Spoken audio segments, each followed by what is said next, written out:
the dumbest reason you've got to court for? I spent 2 years in court for only $2. I was walking home after staying at work really late. Walking through the bar scene, I saw a cab and was so tired I decided to take it home, the first time I'd ever decided to do so. Short, aggressive ride where he's tailgating, honking, swearing, and aggro as F despite it being a sleepy city. Fare, $6.40. I give him $20 and ask for $12 back. Cabbie gives me $10 from a giant wad of money and says sorry, he doesn't have any ones.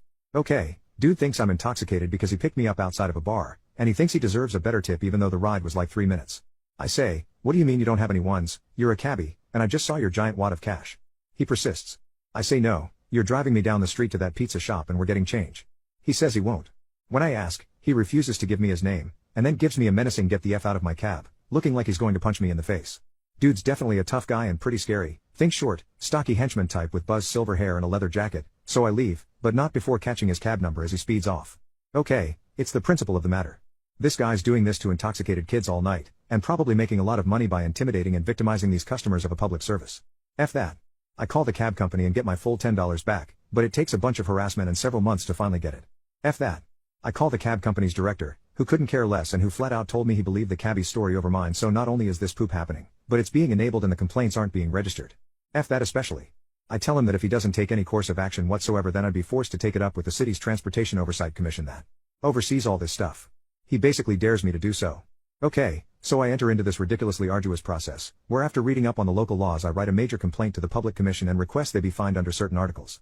A couple months later I get a response letter. Cab company hires this sleazy ass lawyer who claims I'm lying about everything and had all this malicious intent. Claims I demanded ones, and the cabbie didn't immediately procure them but then did seconds later, and at that point I was so fuming mad that I wanted to exact revenge. Calls my character and credibility into question completely. The letter was so amateur and there were so many transparent lies in it that it was both laughable and sad. So I go to my preliminary hearing, which I took to mean was just like filling out paperwork, or at most a private deposition or something. Nope, everyone's there, including the cabbie, the bedraggled secretary who sent my refund, the cab company's director, the sleazy lawyer, a court reporter, and a judge.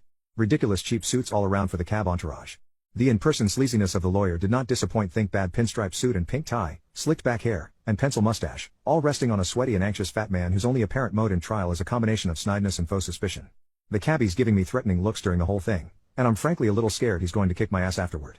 As a bonus, the judge is relatively young, extremely polite, thoughtful, level-headed, and patient. We give our stories.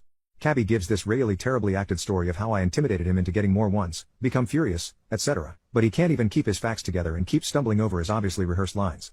Sleazy lawyer tries to poke holes in my very simple and coherent story like it's a Hardy Boys novel. It was dark, you couldn't have seen the denominations of his money. It's the cheesiest effing thing you've ever seen. Meanwhile I'm trying to cross-examine him, while basically learning on the job how to be a hack lawyer at a SH to municipal hearing, and I even take a few jabs at the cabbie for lying on the stand that were met with various objections. You could cut the tension between me and this cabbie with a knife, and I made a lot of awkward mistakes because of that, but overall it went pretty well. A funny mistake I remember is that the lawyer made some objection, and I butted in and said that's not even a good point, and the judge cracked a smile in agreement and then told me I could not be subjective during the hearing. Judge makes a ruling a few months later, noting that the cabbie was clearly not credible, and orders cab company to pay a $1,500 civil penalty to the city for various infractions, fraud, not providing reasonable service, and not identifying himself, if I recall. Sweet, I think. But then, months later, lawyer issues an exception to this ruling, which I didn't know could occur, at around 9 p.m. the night it's due. The exception brings up all these reasons that they shouldn't be fined. For example, there was precedent for this fine before, and also attacks my credibility once again regarding details of the story, basically threatening to undo the ruling if I didn't respond. I get notice of this filing via email and frantically write up an official response to exceptions, which was required to address these issues, and I submit it just under midnight. Months later, I think a total of 1.5 years since the incident after several filings and correspondences, judge examines the new material and rules that the $1,500 fine stands. Got any ones now, a-hole?